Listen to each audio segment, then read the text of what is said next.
Hi welcome back. You are watching SD Chanakya English classes. Guys, आज के इस video में हम इंपॉर्टेंट पार्ट्स, ग्रामर के important parts of a sentence के बारे में पढ़ने वाले हैं। इस सेंटेंस के कितने पार्ट्स होते हैं, कितने भाग होते हैं।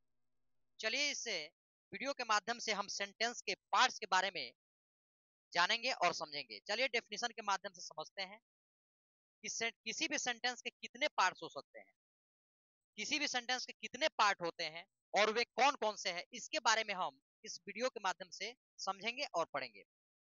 सबसे पहले अगर बात करें तो सेंटेंस के मेनली दो पार्ट्स होते हैं, सब्जेक्ट एंड दूसरा होता है प्रेडिकेट। चलिए इसको उदाहरण के माध्यम से हम समझते हैं। सबसे पहले सेंटेंस के डेफिनेशन को जान लेते हैं। पिछले वीडियो में हम लोगों ने सेंटेंस के डेफिनेशन के बारे में पढ़ा था। अगर आपको देखना है तो आप जाकर देख सकते हैं। SD Chanakya English class search करके आप वहां देख सकते हैं, मिल जाएगा। आप लोगों को दिखाया गया है, समझाया गया है। चलिए अब हम डेफिनेशन शुरू करते हैं कि सेंटेंस का डेफिनेशन क्या होता है। सेंटेंस वह क्या होता है, सेंटेंस इसके बारे में पढ़ेंगे। चलिए डेफिनेशन, हम लोग सेंटेंस के डेफिनेशन के बारे में बता रहे हैं। चलिए शुरू करते हैं। Definition of sentence: a word or a group of words which makes a complete sense is called sentence. शब्द और शब्दों के सार्थक समूह जिसका कोई ना कोई अर्थ होता है उसे हम सेंटेंस कहते हैं। There are two parts of the sentence, subject and predicate. चलिए अब इसको हम डेफिनेशन के माध्यम से सब्जेक्ट को पढ़ते हैं और जानते हैं। सब्जेक्ट क्या होता है और प्रेडिकेट क्या होता है। सब्जेक्ट डेफिनेशन होगा, subject is that part of a sentence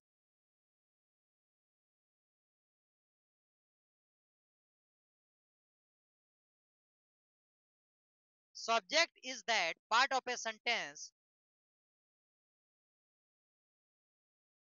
about which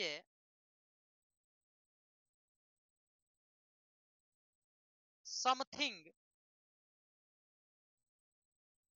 is said. इसका हिंदी होगा, कर्ता वाक्य का वह भाग होता है जिसके बारे में कुछ कहा जाता है, जिसके बारे में कुछ चर्चा किया जाता है, जिसके बारे में कुछ सूचना मिलती है, उसके प्रवृत्ति के बारे में पता चलता है कि वह क्या कर रहा है, इसके बारे में पता चलता है। Subject is doer, you can say subject is doer. करने वालों को हम कर्ता कहते हैं कि वाक्य में वह क्या करता है या किसके बारे में चर्चा हो रही है वाक्य में, वही हमारा सब्जेक्ट होता है। जैसे कि हम उदाहरण के माध्यम से समझ सकते हैं।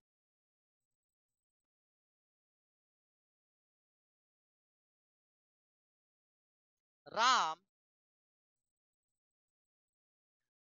Pledge cricket.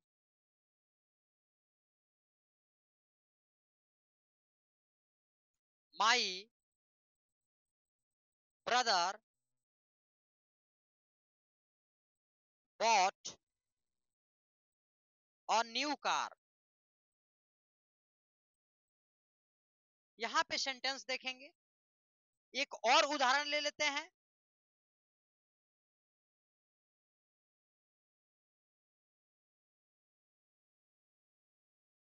कम, गो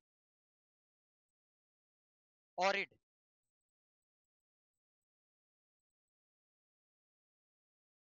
यहां पे दोनों सेंटेंस पे गौर करेंगे और सब्जेक्ट को समझने का प्रयास करेंगे कि इसमें सब्जेक्ट क्या है और सब्जेक्ट किस तरह यूज हुआ है। इस सेंटेंस के माध्यम से हम समझेंगे। दिया है राम प्लेज क्रिकेट। सबसे पहले यहां पे अगर सब्जेक्ट पता करना है तो हम हु विच करके प्रश्न करेंगे। Who plays cricket, who plays cricket, यहां पे प्रश्न किया जाएगा हु प्लेज क्रिकेट, कौन क्रिकेट खेलता है। तो यहां पे पता नहीं चल रहा है, तो फिर हम पता करने के लिए who plays cricket, who plays cricket, तो यहां पे अगर हाइड कर रहे हैं और हु प्लेज क्रिकेट करके प्रश्न पूछ रहे हैं, तो यहां मिल रहा है कि राम क्रिकेट खेलता है, तो राम हमारा क्या होगा, सब्जेक्ट होगा। मतलब इस वाक्य में जो कुछ के जिसके बारे में कुछ कहा जाता है या जो कुछ करने वाला होता है वही हमारा कर्ता होता है। सबसे पहले किसी भी सेंटेंस को बनाने के लिए हम कर्ता को पहले लिखते हैं। कर्ता के जगह पर क्या क्या हो सकता है, तो कर्ता के जगह पे नाउन हो सकता है, प्रोनाउन हो सकता है, जेरंड हो सकता है और फ्रेज हो सकता है। चलिए, राम प्लेज क्रिकेट, इसमें जो राम है यह हमारा सब्जेक्ट है, क्योंकि यही कुछ कर रहा है, इसी के बारे में ही कुछ कहा जा रहा है। दूसरा देखे, my brother bought a new car, मेरे भाई ने एक नया कार खरीदी, मेरे बड़े भाई ने, मेरे भाई ने एक नया कार खरीदी। अब देखिए, my brother bought a new car, यह अगर बात करें who bought a new car, my brother, यहाँ पे जो माई ब्रदर है ये मेरा सब्जेक्ट है, क्योंकि इसी के बारे में बताया जा रहा है, इन्हीं के बारे में बताया जा रहा है कि क्या किए, तो उन्होंने क्या किया, एक नया कार खरीदा। तो माई ब्रदर जो है हमारा किस स्थान पे है, सब्जेक्ट के स्थान पर, तो माई ब्रदर हमारा सब्जेक्ट हो जाएगा। बाकी जो अन्य भाग है, सब्जेक्ट को निकालने के बाद, सब्जेक्ट को निकाल, सेंटेंस में से सब्जेक्ट को निकालने के बाद जो शेष रिमेन, जो हमारे वर्ड्स बच जाते हैं, एक टोटल वर्ड्स हमारे प्रेडिकेट के अंदर आते हैं, इससे प्रेडिकेट कहा जाता है, जो हम लोग इसको डेफिनेशन के माध्यम से समझना है, समझेंगे। तो ये हमारा क्या हो जाएगा, प्रेडिकेट हो जाएगा। यहां पर बॉट ए न्यू कार हमारा क्या हो जाएगा, ये हमारा प्रेडिकेट हो जाएगा, टोटल वर्ड। अब देखिए, यहां पे दिया है कम, लेकिन कम जो है यह तो वर्ड है, तो इसलिए कहा गया है ए वर्ड और ए ग्रुप ऑफ वर्ड्स, एक वर्ड का भी सेंटेंस हो सकता है, लेकिन उसके साथ शर्त है कि उसके साथ पंक्चुएशन होना आवश्यक है। यहाँ पे फुल स्टॉप है, अर्थात यह जो है सेंटेंस कंप्लीट है। फुल स्टॉप का बहुत बड़ा महत्व है, पंक्चुएशन का बहुत बड़ा महत्व है। इसके प्रीवियस वीडियो में हम लोगों ने पंक्चुएशन के बारे में ही पढ़ा था। अगर आपको पंक्चुएशन पढ़ना है तो जाकर प्ले लिस्ट से पंक्चुएशन के बारे में पढ़ सकते हैं, समझ सकते हैं। चलिए, कम जो है, कम हमारा एक वर्ड भी है और सेंटेंस भी है। कब है कि इसके साथ पंक्चुएशन होना चाहिए, यहाँ पे फुल स्टॉप दिया है, तो इसमें जो है हमारा कर्ता जो है हिडन है, छुपा हुआ है, दिख नहीं रहा है, लेकिन इसके साथ है, जुड़ा हुआ है।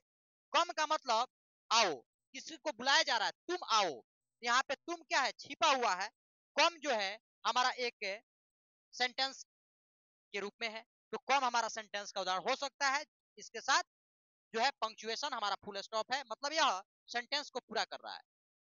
गो, गो भी हमारा क्या है, सेंटेंस है, क्योंकि इसके पहले यू छुपा हुआ है, यू गो, क्योंकि किसी भी सेंटेंस में सब्जेक्ट होना जरूरी है। सेंटेंस होने के लिए सब्जेक्ट वर्ब ऑब्जेक्ट या सब्जेक्ट वर्ब ऑब्जेक्ट या कॉम्प्लीमेंट होना जरूरी है। Read,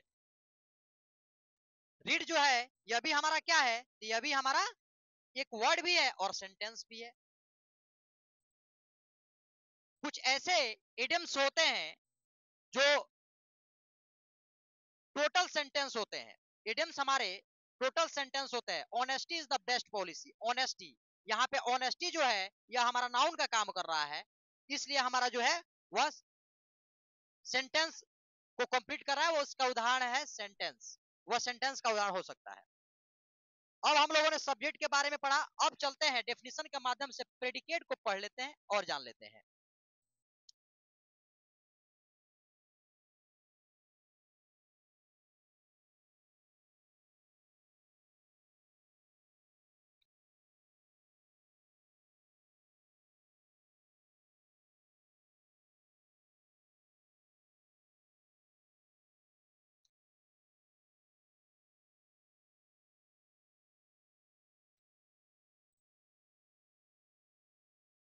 predicate is that parts of a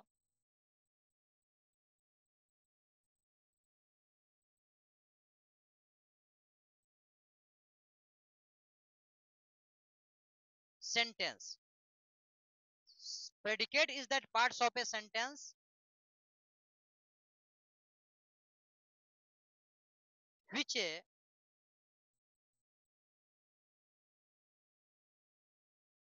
tells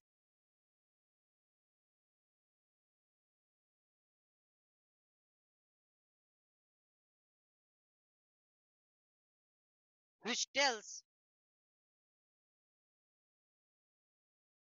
something about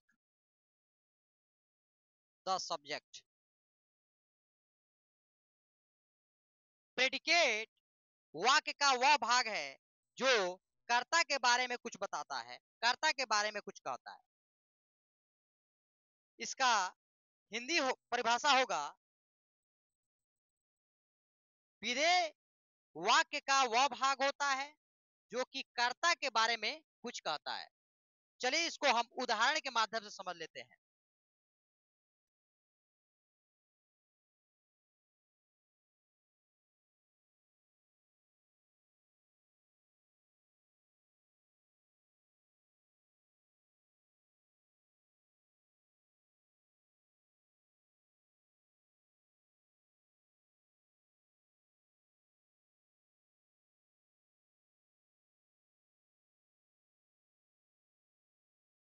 Ravi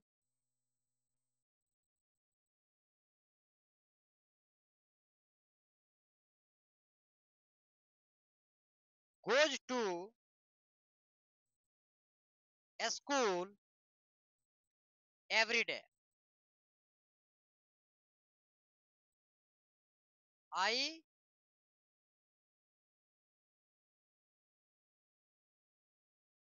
we he ought to respect our elders.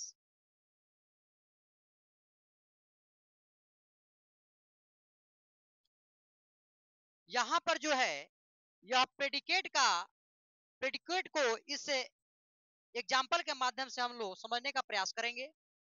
Ravi goes to school every day. Ravi goes to school every day क्या करता है, what करके प्रश्न करेंगे, हाउ करके प्रश्न करेंगे, तो इसका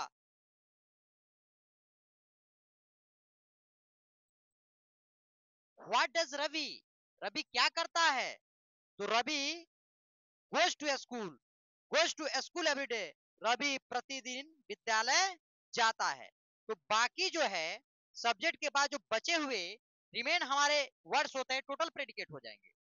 यह जो है goes to school every day, ये सूचना किसके बारे में दिया जा रहा है, सब्जेक्ट के बारे में। सब्जेक्ट हमारा क्या है, रवि है। तो यहाँ पे goes to school every day हमारा क्या होगा, प्रेडिकेट होगा।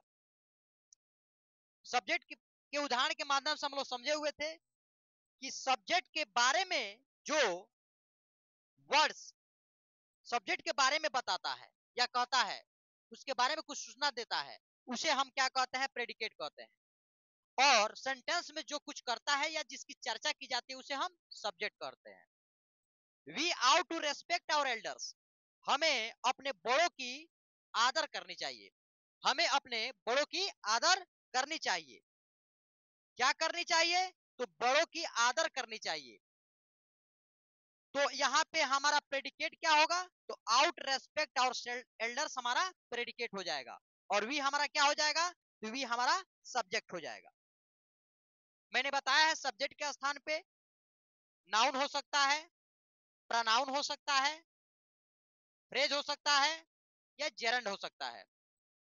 तो यहाँ पे हमारा रवि जो है यह प्रॉपर नाउन है। यहाँ वी जो है यह हमारा पर्सनल प्रोनाउन है। यह हमारा फर्स्ट पर्सन प्लूरल नंबर है वी। तो हम लोगों ने आज सब्जेक्ट, और प्रेडिकेट के बारे में सीखा। हम लोगों ने सेंटेंस के पार्ट्स के बारे में सीखा कि सेंटेंस के कितने पार्ट्स होते हैं। तो सेंटेंस किसी भी सेंटेंस के दो पार्ट्स होते हैं, सब्जेक्ट एंड प्रेडिकेट। अगर यह वीडियो आपको पसंद आई हो तो लाइक करें, सब्सक्राइब करें और ज्यादा से ज्यादा शेयर करें। फिर मिलते हैं अगले वीडियो में। Thank you so much watching for this video.